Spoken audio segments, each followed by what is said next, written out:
Thank you for joining us today. My name is Ken Levinson. I'm the Executive Director of WITA. We're pleased to have so many of you here today. As most of you will probably remember, this event was originally scheduled for 2 weeks ago. We had one of our DC snow days. It actually was a very good call, I think, when we postponed that event. That ended up being a quite messy and sloppy day.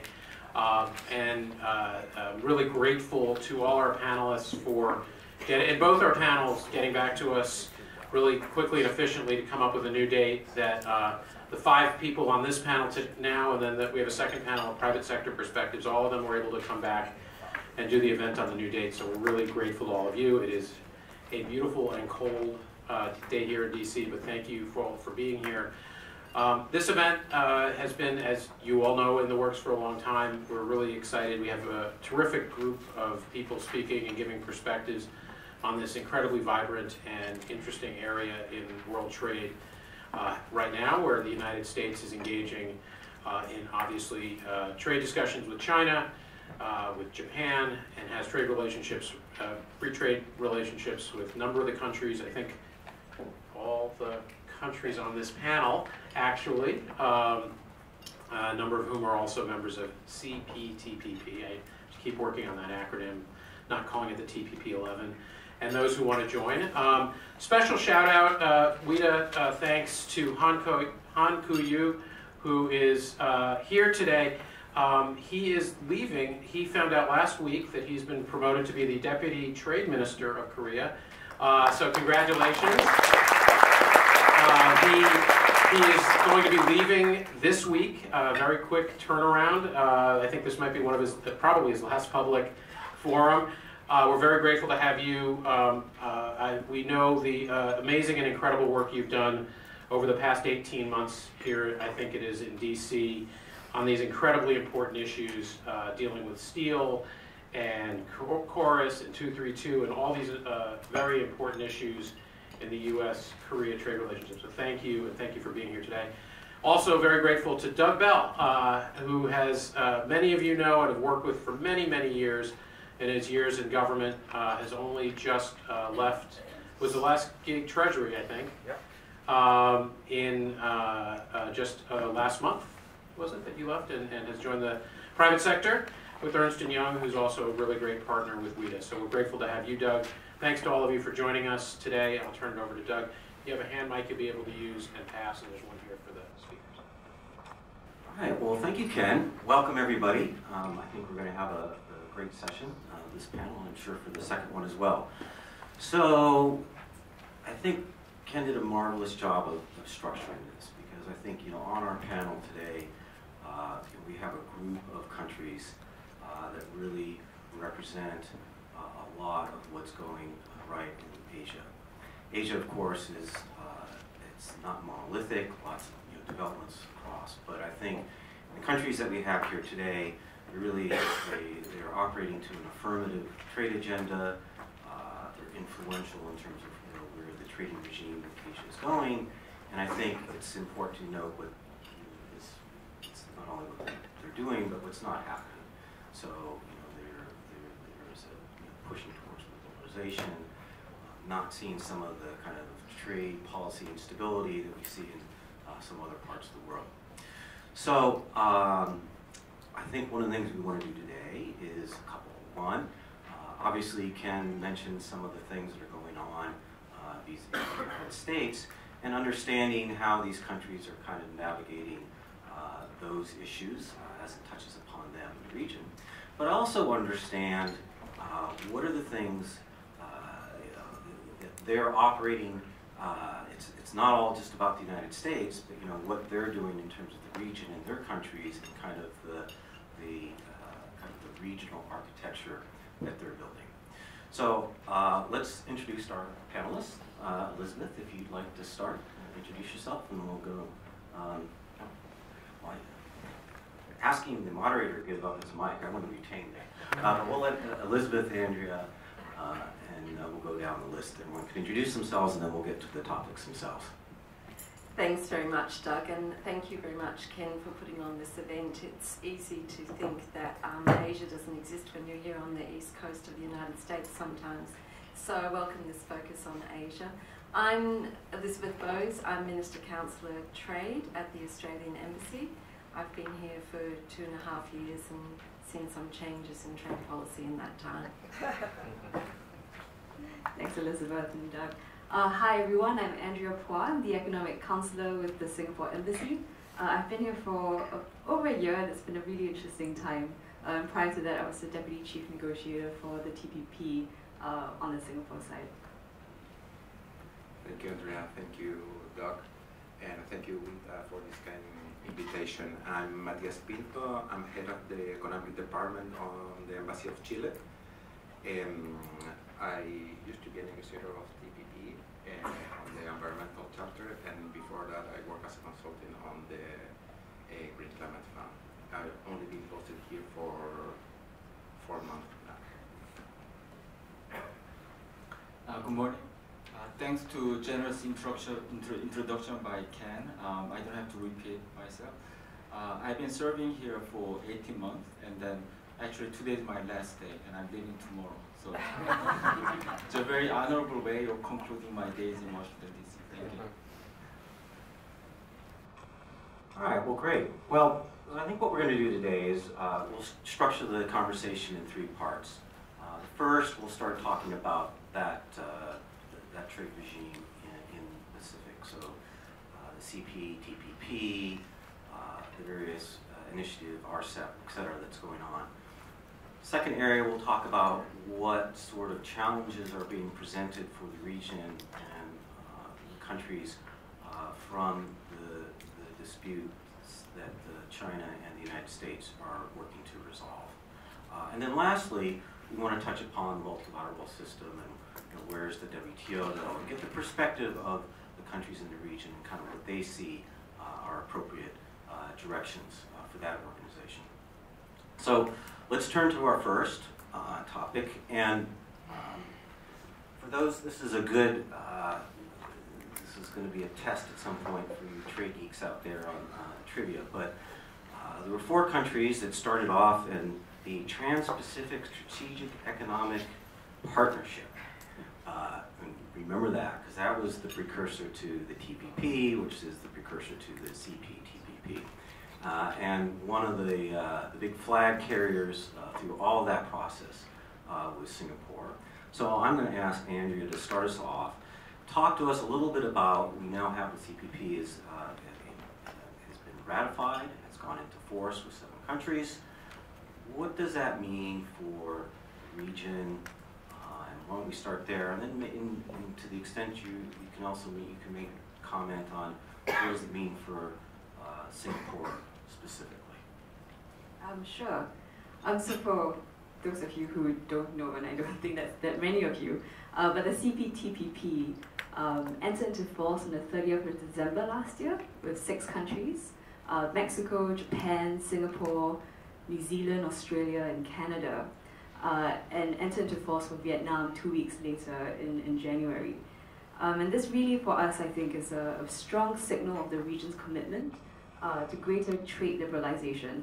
And if you think about the state of the world a year ago when the US withdrew from the TPP, I think it's really significant that these countries came together and said that this was really important and forged a way forward. We of course look forward to the eventual ratification by the remaining members, including Chile. And we want to see a really strong pact amongst the 11 of us that will really be a pathway for the free trade area of the Asia Pacific. For Singapore specifically, the CPTPP is strategically important, but also carries a great deal of economic significance. For us, we look forward to deeper economic trade ties with Mexico and Canada, the 2 countries in the CPTPP that Singapore did not have prior FTAs with. And together with our bilateral FTA with the US, which entered into force in 2004, Singapore is really the first Southeast Asian country that has a comprehensive trade agreement with the entire North American region. So I think that's something that's of significance. We'll also really benefit from the integration of the region into a single manufacturing base, which will allow our companies to at least transcend our small geography to operate seamlessly across the CPTPP countries. The benefits of the CPTPP are comprehensive and extensive, ranging from market access to greater services liberalization, the elimination of tariff and non-tariff barriers, stronger investment facilitation and protection, as well as increased government procurement opportunities. We know all of these things very well, but I think more significantly, the advantage of having the CPTPP in the Asia-Pacific region is that it really sets a regional standard of rules and disciplines that will govern the modern economy. So, for the first time, we have a strong IP regime that cuts across the entire Asia-Pacific with, stronger IP rules than before.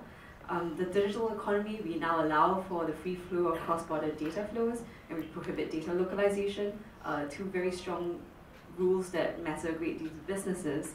And you'll also be keen to know that the CPTPP also prohibits forced technology transfers. So something that we had done several years before 2018.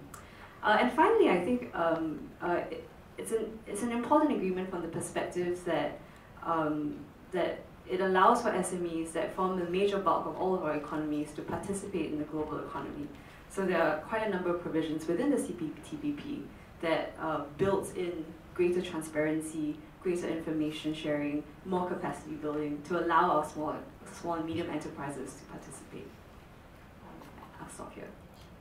Well, I think that's a really good overview, and I think you really touched upon what are some of the key differentiators.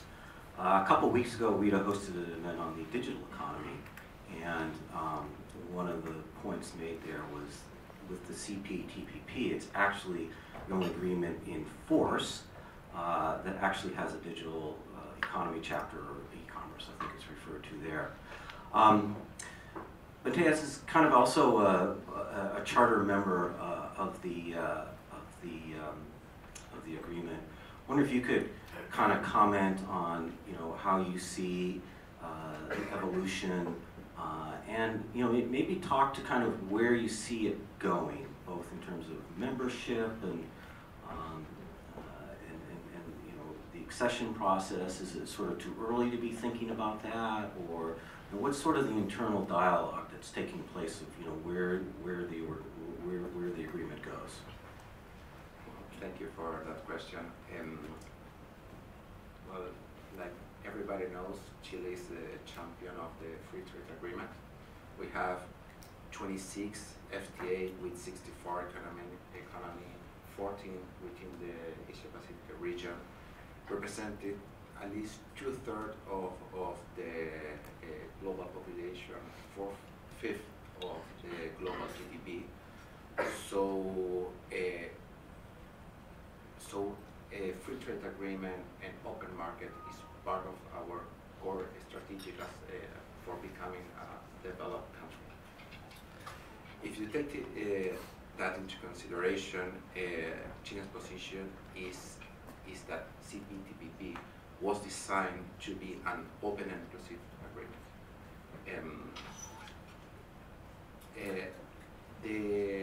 The rules was, I think, probably on January of this year, was established by the Ministry of Working Group, and they established all the conditions of accession. Maybe it's a little bit too early to speak about accession. I think you need to get. I need to finish the process of all the regional members to ratify. I think Chile is one of the members who is to ratify on Congress. We already introduced this PPP on October last year.